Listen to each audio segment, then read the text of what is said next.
So in this video we're going to have a quick review on cracking long chain hydrocarbons and also a little bit about the reactions of alkenes. So cracking to start with. Cracking, if you remember from our last module, is where we take a long chain hydrocarbon, a long chain alkane, maybe something like C10H22. I mean, it's not a particularly long chain alkane, this one, but it gives you an idea. So there's 10 carbons in the chain, 3, 4, 5, 6, 7, 8, 9, 10. Okay, now the longer the chain the hydrocarbon, the longer the chain the alkane, and we get all these from crude oil, if you remember, these alkanes, they all come from crude oil. The longer the chain the alkane, the more viscous it is, the higher the boiling point, and most importantly, the less flammable it is. The longer the chain, the less flammable it is. Now, pretty much everything we get from crude oil we burn, and we've got a tremendous desire as a human beings for petrol. And petrol is a short chain hydrocarbon. So the challenge for chemists is to make a long chain hydrocarbon that isn't flammable into a short chain hydrocarbon, short chain alkane that is flammable. And the way they do this is through cracking. So they take the C10H22, and in this apparatus that we used in the lab, the long chain alkane, this one here, this is the long chain alkane, and it is not flammable, or not that flammable. We wanted to make it more flammable, and we make it more flammable by shortening it. In this apparatus here, the long chain alkane, the not so flammable alkane, is the paraffin here, the paraffin, and we have that there in this apparatus. And what we need to do is we need to take this molecule and we need to wobble it apart, we need to crack it apart. So we're not going to burn it, and this is important, we're just going to heat it. We heat it up. As we heat it, the molecule moves around more and wobbles more, and in the end, it will wobble so much a couple of carbons will just fall off the end. Now, the way we get it to wobble apart is we have some crushed brick here. Crushed brick has holes and it has pores in it. It's a porous material. So if we have the brick here and we heat it up, what happens is either vapors will evaporate or they will go into the pores, the holes in the brick, and they just wobble apart in the brick. Okay, so the brick in this case is a catalyst. So we have the purposes of everything here. Paraffin is the long chain alkane, not as in demand. Why is it not as in demand? Because it's not as flammable. Okay, so that's what we're cracking. Okay, the paraffin is what we're cracking. Heat is to crack the long chain alkane. We heat the long chain alkane up, it cracks it. Crack the long chain alkane. Crack means break it apart. The crushed brick is a catalyst. Okay, speeds up the reaction without being changed itself. It's where the cracking takes place. Okay, so as we heat that up and we break a couple off the end, so we started with C10, so we're going to end up with C8. I've said we'd crack a couple of carbons off the end. General formula for alkanes is double the number of carbons to get the number of hydrogens. So that's 16 plus 2 because there's a hydrogen on either end. So that's C8. Doubled 16 plus 2, 18. Okay, so we're going to have C8, 3, 4, 5, 6, 7, 8, hydrogen, and the hydrogens above and beneath. So what you can see now is we started with a long chain alkane, and we've now shortened it. We've shortened it by 2 carbons. That makes it more flammable. Okay, so the product of this reaction is a shorter chain alkane that is more flammable. And that's pretty useful for the oil industry because we've taken something that wasn't petrol and we've made it into petrol. Okay, so that's long chain alkane, not flammable. This is a shorter chain. This is more flammable. Okay, and that's basically the idea of cracking. Now, first rule of chemistry, whatever you start with, you must finish with. Okay, so if we start with C10, or if we start with 10 carbons on the left, we've got to be 10 carbons on the right. We've got 8 carbons here, so there needs to be another 2, C2.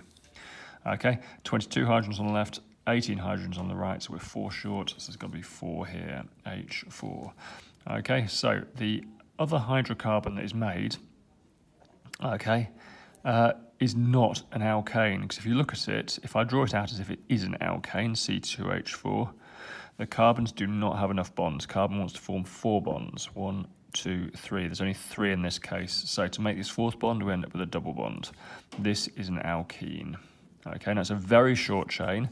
Very short chains have low boiling points. So this is going to be a gas. So gas X that we're collecting here is going to be the alkene gas. This one, C8H18, in the apparatus that you did in the lab is just still going to be in this test tube. When we collect gas X, we're collecting the alkene. So gas X is the alkene. Okay, now make sure you write it properly. Okay, it needs to have an E here, not an A. So, how do we prove we've done this? Well, we need a test for gas X. The test for gas X is bromine water. Okay, bromine water. Alkenes have that carbon-to-carbon double bond. Alkenes decolorize bromine water. Do not say it makes it go clear, that's wrong. They decolorize bromine water. You can say they go colourless, makes the bromine water colourless, or you can say decolorize clear is wrong. Okay, so bromine water is a test for alkenes, and bromine water decolorizes alkenes. Now, why does it do that? If we take ethene, for example, that alkene we drew a moment ago above, let's draw it again now. This double bond here, this is the functional group of the alkene family. Okay, this decolorizes bromine water. Bromine water is bromine like so. Okay, it's with water, so it's aqueous. Okay, if we want a state symbol there.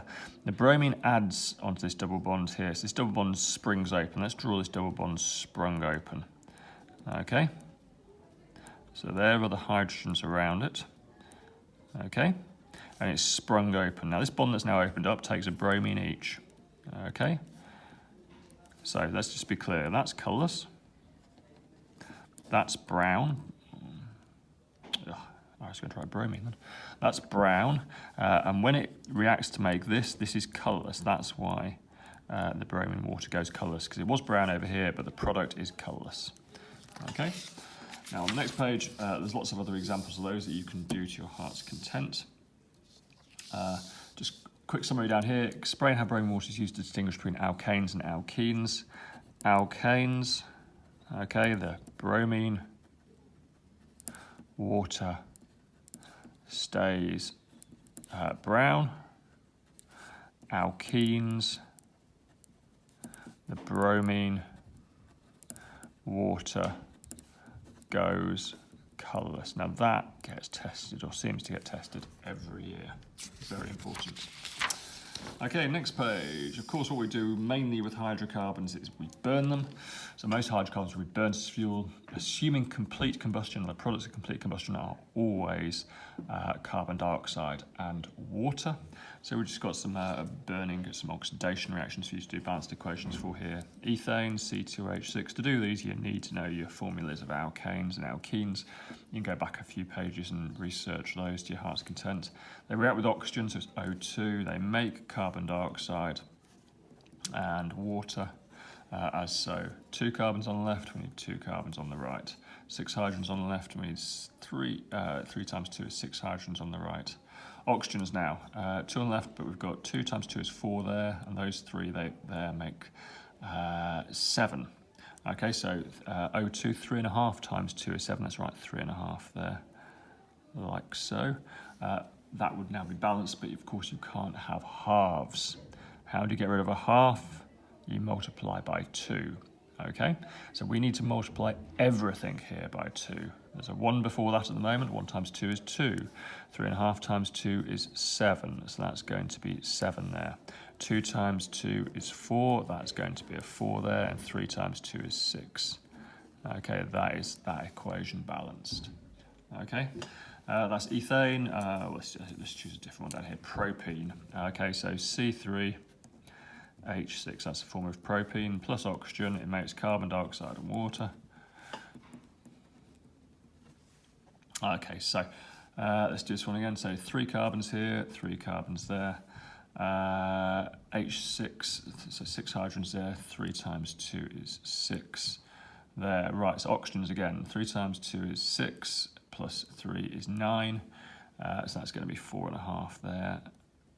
Okay, but you can't have half, so you need to multiply everything by 2. So 2 of those, 9 of those, 6 of those, and 6 of those. I mean, you can just check it again. It's always good to check after you've done this.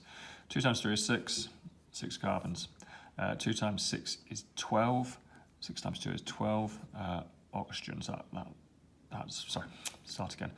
2 times 6 is 12 hydrogens. 6 times 2 is 12 hydrogens. Oxygens now. 6 times 2 is 12, plus 6 is 18. 9 times 2 is 18. That's that one balanced. And that's how we balance those equations.